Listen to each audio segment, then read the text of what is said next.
Assalamualaikum warahmatullahi wabarakatuh. Sahabat Quran dimanapun berada. Ada banyak pertanyaan ke saya, Kang, gimana sih caranya kita itu mau usaha tapi terkendala dengan modal? Nah, tenang, hari ini saya mau sampaikan ada 7 cara bagaimana kita itu memulai usaha, memulai bisnis tanpa modal. Dan tentunya tidak pakai riba, itu kuncinya ya. Memulai bisnis jangan sampai dengan riba. Yang pertama adalah bisnis jasa. Bisnis jasa bentuknya apapun ini sangat minim sekali dengan modal ya. Kalaupun menggunakan modal itu sangat kecil sekali ya. Contohnya misalnya mulai buka bisnis laundry misalnya.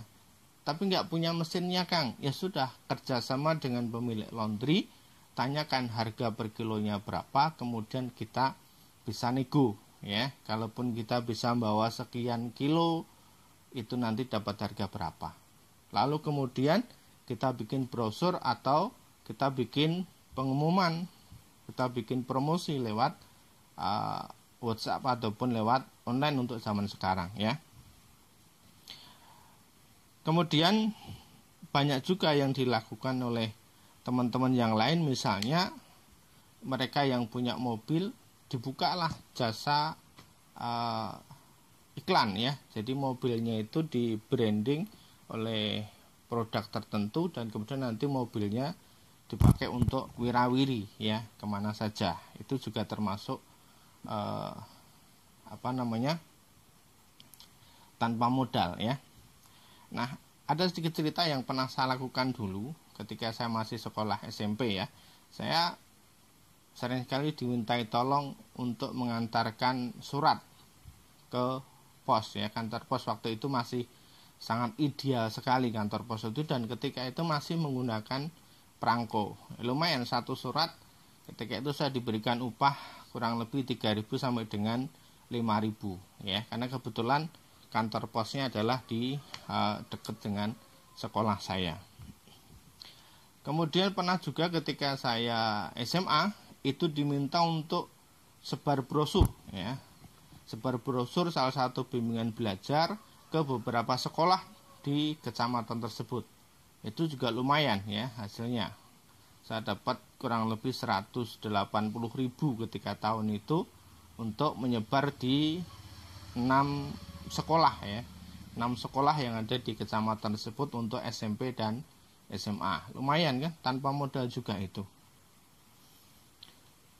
Kalau mungkin juga kita berada di lampu merah misalnya, banyak juga orang-orang yang sering ngasih kita brosur tuh ya.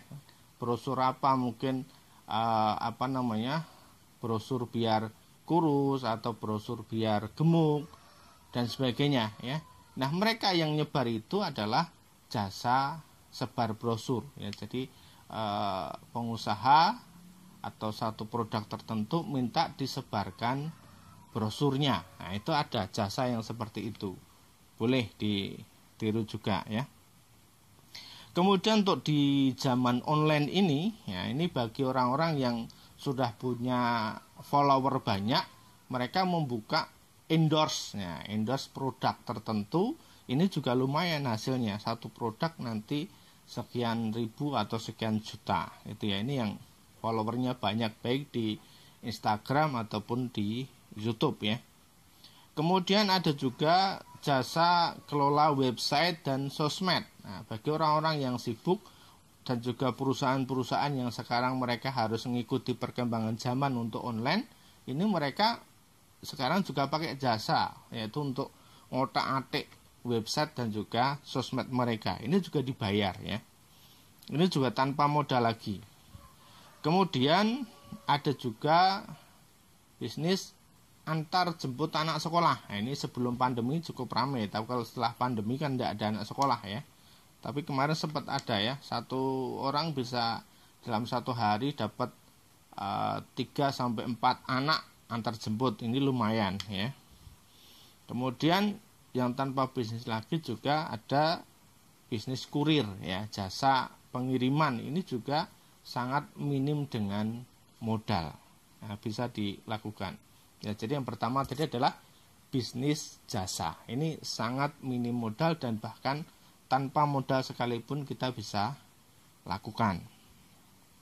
Kemudian yang kedua adalah kerjasama dengan teman. Nah, kerjasama dengan teman ini banyak yang bisa dilakukan dengan teman itu, ya. Misalnya satu contoh, saya dulu pernah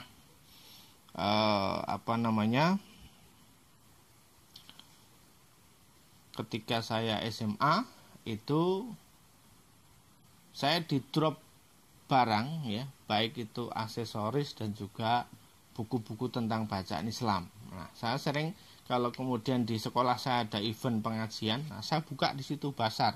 Produknya saya nggak pakai modal sama sekali, saya sudah di drop, ya, karena teman saya kebetulan kerja di percetakan buku, ya, itu. Kemudian saya juga lakukan, kalau teman-teman nyebutnya toko berjalan. Jadi di tas saya itu saya kasih banyak gantungan-gantungan. Nanti kalau ada orang mau beli tinggal ambil sesuai dengan gantungan yang mereka inginkan, dan juga mereka bisa pesan buku sesuai dengan yang mereka inginkan. Mau buku model gimana, ya, karena dulu saya sama teman-teman ketika SMA itu ada prinsip begini, setiap bulan sekali kita setidaknya harus nambah satu buku agama, ya. Jadi setiap bulan sekali satu koleksi tambahan buku agama. Nanti dengan teman-teman yang lain beda judul, nah, sehingga kita dalam satu bulan bisa kolaborasi, saling gantian untuk baca buku yang lain, sehingga koleksi kita semakin banyak, ya. Seperti itu. Itu yang saya lakukan dulu. Dan itu juga sekali lagi tanpa modal, ya. Teman-teman yang pesan buku ke saya, mereka bayar dulu, baru kemudian saya pesankan bukunya, baru kemudian bukunya kita berikan kepada mereka. Kemudian pernah juga dulu ketika saya masih mahasiswa, ya, saya jualan telur puyuh. Telur puyuh dulu kerjasama dengan teman bertiga, ya. Jadi kita iuran modal dikumpulkan jadi satu, kemudian kita buat kulakan telur puyuh. Ketika itu satu box, ya, harganya masih 75.000 waktu itu. Kalau sekarang sudah 100 lebih, ya. Satu box isinya 750 telur. Itu kalau pagi saya masak telur di kos-kosan, saya masak, kemudian saya bungkusi, baru saya antar ke warung-warung sebelum saya berangkat kuliah, ya. Jadi modalnya bisa kerjasama. Kemudian pernah juga jualan brownies, ya. Saya temui teman yang bikin brownies ketika mahasiswa itu, saya minta produknya, jadi boleh ngambil dulu, kemudian saya taruh di warung-warung. Nah, setelah seminggu sekali baru kita cek apakah browniesnya masih atau tidak. Kita dapat bayaran, baru kemudian kita bayarkan ke teman. Ini juga tanpa modal, ya. Kemudian jualan donat, ini juga pernah kerjasama dengan teman, ya. Kita diminta bawa dulu, nanti sama di store-storekan ke warung sistemnya, baru kemudian nanti kita tinggal store uangnya. Kemudian pernah juga jualan es krim. Nah, jualan es krim ini saya jualan ke sekolah-sekolah, ya. Ketika itu ke anak-anak SMP, ketika mereka sedang pulang sekolah, nah itu mereka akan belanja, ya, kan beli es krim, karena kebetulan kita sasarnya adalah anak-anak sekolah yang menengah ke atas, ya. Jadi yang kira-kira punya duit lah, seperti itu, ya. Lalu kemudian pernah juga distributor pulsa, ya.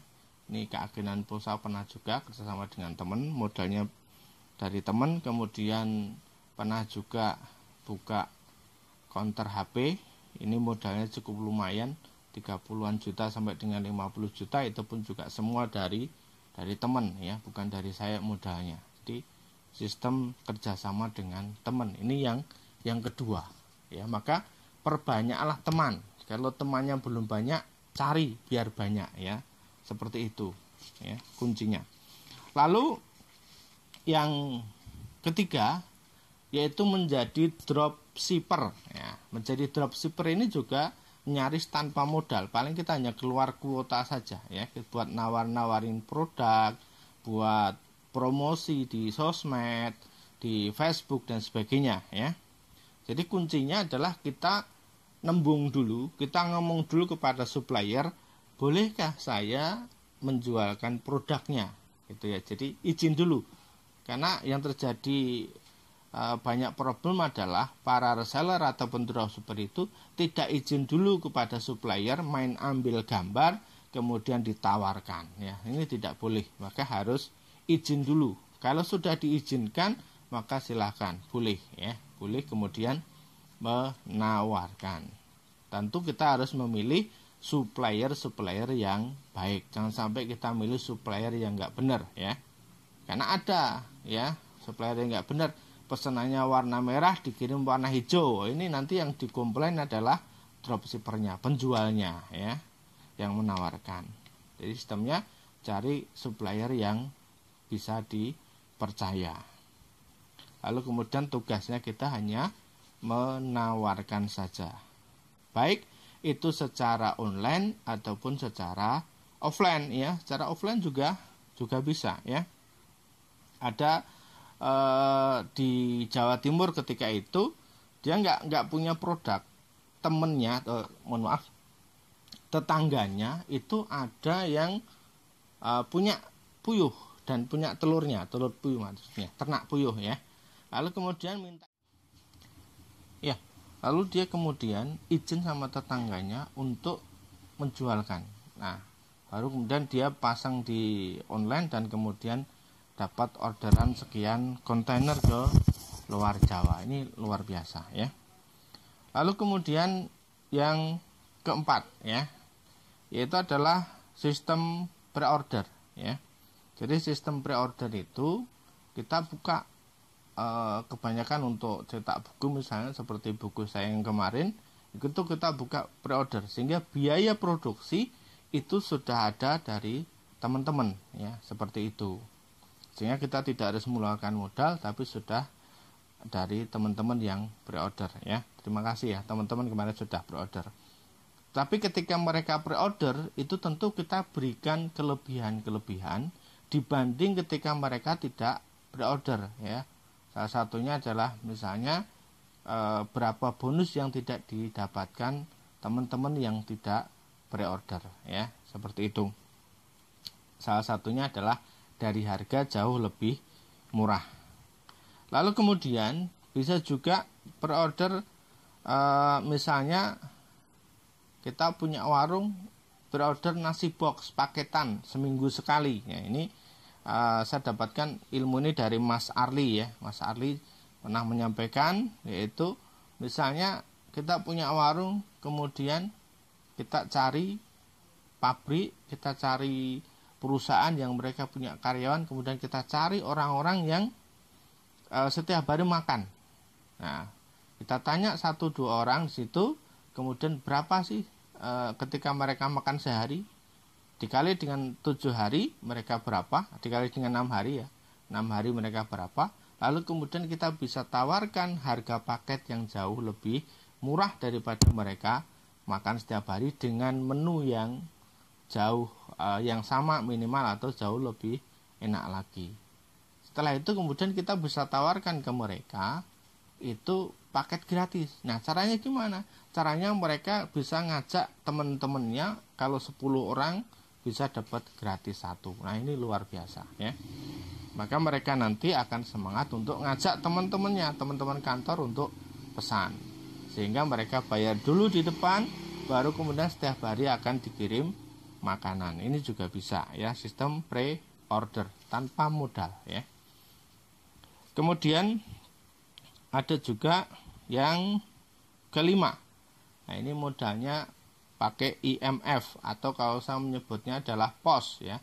Pakai POS modalnya. POS itu apa? POS itu pasangan, orang tua dan juga sahabat. Nah, jadi kita bisa pinjam modal ke pasangan kita, baik suami ataupun istri kita, bisa juga ke orang tua dan juga ke sahabat-sahabat kita. Nah, bisa juga nanti sistemnya, sistem pinjam saja, kemudian kita kembalikan sejumlah dengan pinjamannya itu ya, tanpa ada tambahan. atau bisa juga dengan sistem bagi hasil. Ini nanti masuk ke kerjasama, ada bahasan tentang kerjasamanya ya. Ini juga bisa ya, tanpa modal insya Allah ya. Kemudian yang keenam, ini bisa menggunakan pembiayaan tapi syariah ya, yang sesuai dengan hukum Islam ya, jangan sampai kemudian termasuk dalam riba. Apakah bisa? Bisa ya. Jadi kalau kemudian kita punya usaha, kita punya toko misalnya, toko kita itu bisa dibelikan barang oleh pembiayaan ya, bukan leasing ya, beda lagi ya. Sistem pembiayaan dengan cara yang syariah. Jadi berapa kebutuhan modal kita untuk memenuhi produk yang kita inginkan. Jadi kita itu mau produk apa sih, mau jualan apa, nanti produknya oleh pihak pembiayaan akan dibelikan, kemudian nanti ditambah dengan marginnya berapa sesuai dengan kesepakatan kita dengan pihak pembiayaan, lalu kemudian setiap bulannya kita akan mengangsur ke pihak pembiayaan. Ini soal tidak riba, boleh ya seperti itu. Lalu yang ketujuh, yang terakhir ya, yaitu adalah bermitra dengan Kang Udin. Nah ini insya Allah ya, teman-teman tanpa modal, tinggal jualan saja produk-produk yang miliknya Kang Udin, apa saja cek di katalog, kemudian copywritingnya sudah disediakan, gambarnya sudah ada, tinggal di-upload di sosmed, di grup-grup WA dan sebagainya. Ya, tapi ingat sekali lagi, teman-teman harus izin dulu dengan Kang Udin ya, karena sistem dropshipper ini sistemnya harus izin dulu. Setelah nanti kita izinkan, teman-teman boleh bebas menyebarkan gambar, menyebarkan copywriting yang sudah kita sediakan. Nah, nanti kalau kemudian ada pembeli, bagaimana? Pembeli satu bisa membayar dulu ke para reseller ataupun dropshipper, setelah itu dibayarkan kepada kami seharga reseller.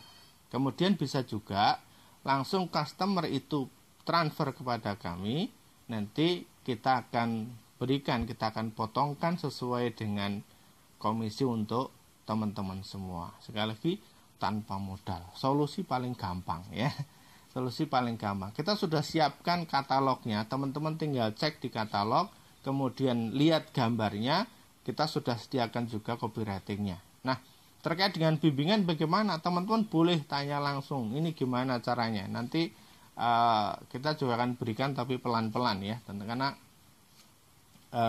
kita akan melihat siapa yang serius dan siapa yang tidak serius. Kita akan seleksi satu persatu. Gimana?